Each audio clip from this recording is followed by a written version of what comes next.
Jonny is a twin to Jackie, and they were very close, twins. They played all the time together. They were best friends, never went anywhere without one another. Jonny came home from school one day and was complaining of a headache, and 8 days later, the day after Christmas, he was diagnosed with medulloblastoma, which is a brain cancer. Jonny was hard to describe, and even now, I still can't believe he's not here. I think that's what shocked everybody, including us, as everything we had or knew was just collapsing. He stayed strong. During his hospital stays, which was almost the whole year, it was horrible. It was so draining on everybody, especially him. He went through 7 different surgeries, over 100 needle pokes. He had a port. It was horrible. The chemo just drained his body of any life. He didn't like it that he couldn't go to school and be with all his friends. He didn't understand that. And so that took a couple months to get through that and for him to find his pathway through this journey. If you're watching this, hi. I initially started to share for family and friends, for them all to know about what Jonny was going through and what we were going through. I was introduced to Kimberly and Jonny over Facebook. I instantly was drawn to the story, as were apparently 70,000 other individuals.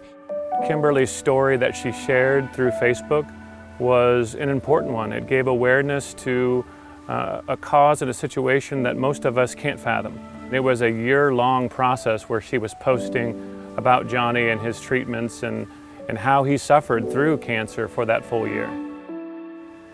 I wanted everyone to know that he was suffering and that this is a horrible thing, a horrible journey and a horrible path. And so it was important for me to let everybody know and to bring everyone aware of this horrible disease. Just if you see this video, thank you. 'Cause I'm just a kid. Yeah. Went over and over the treatments and possible trials and went through all that. At the end, we selected something and we were confident that this was the right thing, and then find out this is a 50-year-old drug that's used on adults, and this is the best we got. Nowhere in the world is there anything going on that could have helped him. Nowhere. And that was really disheartening to think that he never had a chance. He began to speak to both of us saying, I don't want any other kid to have cancer.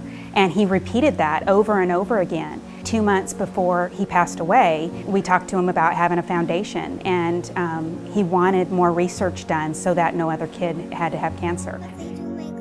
We were shocked when we found out that less than 4% of the budget for the National Cancer Institute allocates. We couldn't believe it. We were dumbfounded by it. And we knew that that had to change for anyone to live. I award you best mom. Oh, I love you. I love you too. We hear stories about how cancer may be preventable in adults or there are lifestyles that cause it. These kids don't have a lifestyle that causes this to happen to them. It literally comes out of nowhere and just blindsides them and the whole family. And unless something more is done, it's going to keep happening. Don't let another kid die. Let's help them. We can help them. We have to come together. We have to do this together. We can't do it alone. And let's save those children. Thank you for all you guys out there praying for me. I appreciate it.